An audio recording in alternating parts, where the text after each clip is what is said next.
আসসালামু আলাইকুম, কেমন আছেন সবাই? একের পর দুর্ঘটনা, নির্মম এসব ঘটনা দেখেই বুকটা কেঁদে ওঠে। প্রিয় মাতৃভূমি, প্রিয় জন্মভূমি, যেন কান্নার রোল থামতেই চায় না। ঈদের আনন্দকে বিষাদ করে দিয়ে অনেকের জীবন থেকে কেড়ে নিচ্ছে আপনজনগুলোকে। এগুলো কি আদৌ দুর্ঘটনা বলে চাপা দিবেন, নাকি এগুলো সত্য উদ্ঘাটন করবেন? ট্রেনের দুর্ঘটনার না, এটা এক ধরনের অবহেলা। এতগুলো মানুষের জীবনগুলো রাষ্ট্রের সম্পদের অপচয় হলো। এরপর ঘটনা ঘটে গেল করুণ লঞ্চের অ্যাক্সিডেন্ট।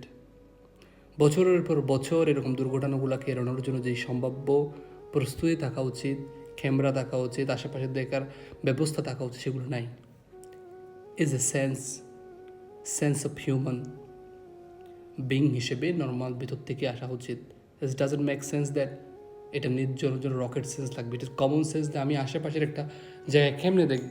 কুয়াশার ভিতরে বাংলাদেশের পরিস্থিতি অনুকূলে, পরিবেশের অনুকূলে জাহাজগুলোকে কেমনে, লঞ্চগুলো কেমনে রুটে চলবে, আশেপাশে আরেকটা লঞ্চ যখন পাশে চলে আসবে এটাকে নিয়ন্ত্রণ কেমনে করবে। অনেক দূর থেকে যদি তারা না দেখে যে ক্যামেরার ব্যবস্থা, অনেকে এখন ভিডিওগুলো করতেছে কন্টেন্ট ক্রিয়েটরের মাধ্যমেই।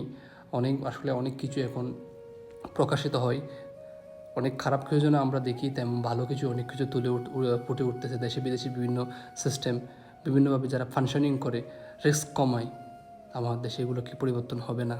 আর কত প্রাণ জড়লে আমরা গড়ে উঠবো, জেগে উঠবো, আমাদের টনক নড়বে।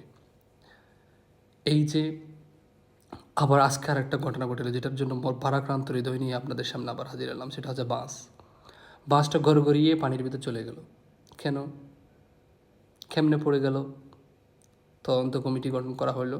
তদন্ত কমিটির রিপোর্ট আসার আগেই দেখবেন আর একটা ঘটনা ঘটে এটা দামাচাপা পড়ে যাবে। এভাবে দিনের পর দিন কিছু মানুষের জীবনের আপন মানুষগুলো হারিয়ে যাচ্ছে, সংসারের কর্মকর্ম মানুষগুলো হারিয়ে যাচ্ছে, চিৎকার করে কান্না করে। আর এগুলো ভাইরালও হয় না, সে অন্য কেউ দেখেও না।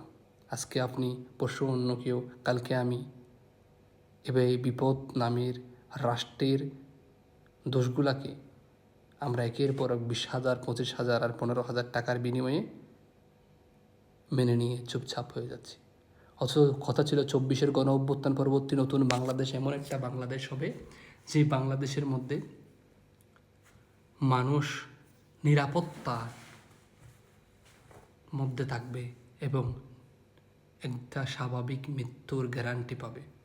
মৃত্যু তো সবার হবে, এখানে মৃত্যু হচ্ছে একটা নিশ্চিত জিনিস। আল্লাহ কখন কার জন্য মৃত্যু কবুল করেন, হায়াত মুহূর্তের মালিক তাগুত যে জাহানের মালিক হচ্ছে আল্লাহ সব কিছু সম্বন্ধে। কিন্তু আমরা যে স্বাভাবিক মৃত্যুর গ্যারান্টিটা কই পাই বলেন? যেন জেনে শুনে যেন সুইসাইড করার মতো হয়ে গেছে।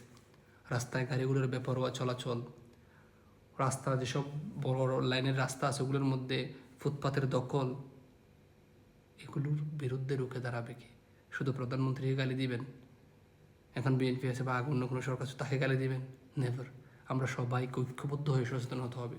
তবে এই ক্ষেত্রে জনগণ থেকেও বেশি সিস্টেমটা কেমনে ফাংশন করে এটা ম্যাটার করে।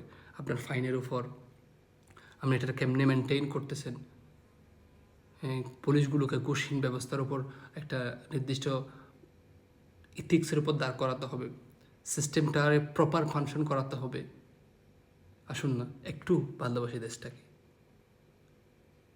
আসুন সবাই মিলে নতুন বাংলাদেশ করি। নাকি আপনারা এখনও কানাডাতে বেগম পাড়া মানাবেন, দেশটাকে শুধু টাকা কামানোর একটা উৎস হিসেবে ইউজ করবেন? ধনী দরিদ্রের এক বড় বৈষম্য বাংলাদেশের মধ্যে চলতেছে। মানুষ এসি শেখার জন্য, এসি চালানো শেখার জন্য যাচ্ছে, এই যে এসি কেমনে চালাতে হয় সেটা, এবং টিভি কেমনে চালু করতে হয় সেটা, এসব শেখার জন্য যাচ্ছে বিদেশে। রাষ্ট্রের টাকা গচ্ছা দিচ্ছে, অপচয় হচ্ছে। একটা জিনিস একবার বানানোর পরে বলতেছে সিস্টেম রং ছিল, প্ল্যান গরমিল ছিল, ভেঙে ফেলতেছে।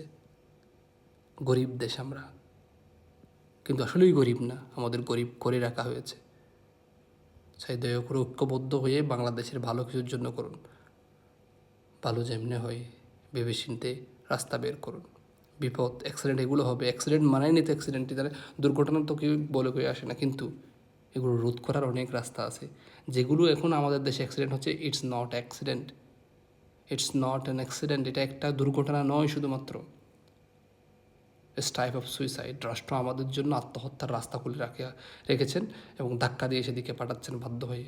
বাস, train, launch, every single sector is corrupted এবং রং হতে যাচ্ছে, ইটস নট ফাংশনিং প্রপারলি।